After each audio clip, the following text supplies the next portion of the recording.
Mr. President, in March 1965, on Dr. Martin Luther King's famous march from Selma to Montgomery, walking beside him in the front row was a Jewish rabbi, Rabbi Abraham Joshua Heschel.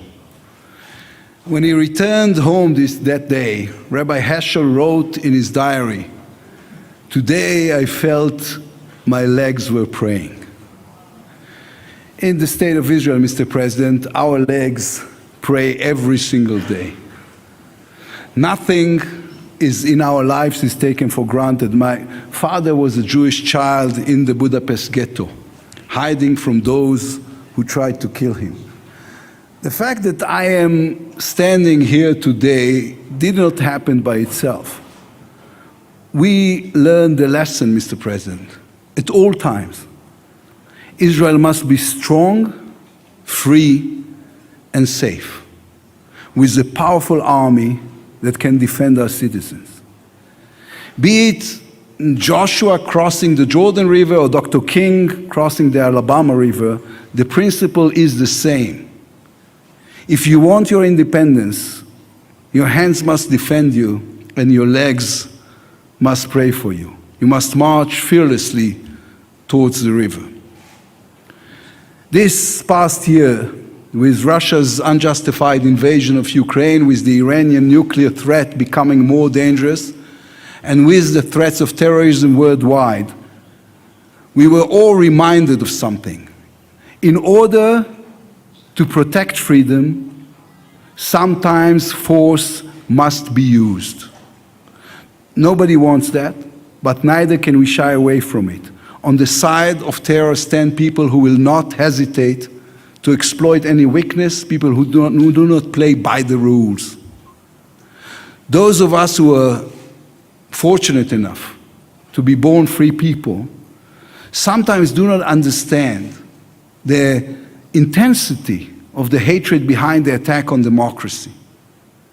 What we do to them, what makes them crash planes into skyscrapers in New York and fire rockets at kindergartens in the city of Sderot? The answer is fear. What scares them the most is that their citizens, their people, can see us, can see our quality of life, the dynamism and creativity of our economy, the rights of women and the LGBTQ community, freedom of religion, freedom of speech. Our way of life is what threatens them. It's what makes the Iranian regime develop its nuclear program. Hezbollah aim its missiles at us, and terrorist organizations worldwide send suicide bombers. They want to destroy the only Jewish state in the world. We will never let that happen. Words will not stop them, Mr. President. Diplomacy will not stop them. The only thing that will stop Iran is knowing that if they continue to develop their nuclear program, the free world will use force. The only way to stop them is to put a credible military threat on the table. You have said many times, Mr. President, that big countries do not bluff. I completely agree. It should not be a bluff, but the real thing. The Iranian regime must know that if they continue to deceive the world, they will pay a heavy price. Here in the Middle East, we have an alternative now. It is growing and gaining power. We are creating an alliance of moderate countries that believe in peace, that believe that our children deserve the opportunity to live a better life. From here, from Jerusalem, the eternal capital of the state of Israel, you will travel to Saudi Arabia. Your visit to Saudi Arabia is important for Israel and for the entire region, for our security and for the future and prosperity of the Middle East. We send with you to all the nations of the region, including, of course, the Palestinians, a message of peace. Israel wants peace and believes in peace. We will never yield an inch of our security. We are obligated to be cautious at every step, but to any country, any nation that wants peace and normalization with us, we say, Ahlan wa sahlan, shalom, welcome.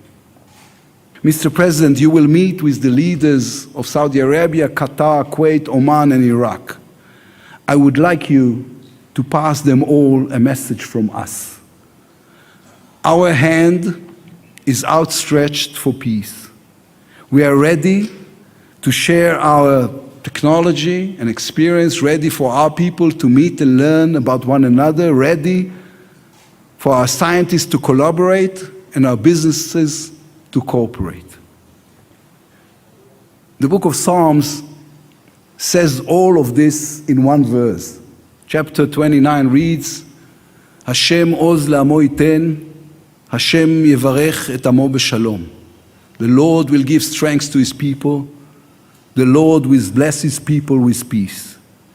If we are strong, if we are determined, if the world understands that we will not hesitate to defend ourselves and our values, peace can come.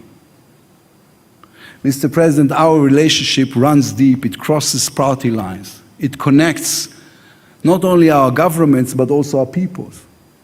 This friendship is one of the cornerstones of Israel's national security. It is moving, and it is certainly not taken for granted. Throughout all your years in public service, you were one of the chief architects of this relationship. For that, you have the everlasting gratitude of the people of Zion. Thank you, Mr. President.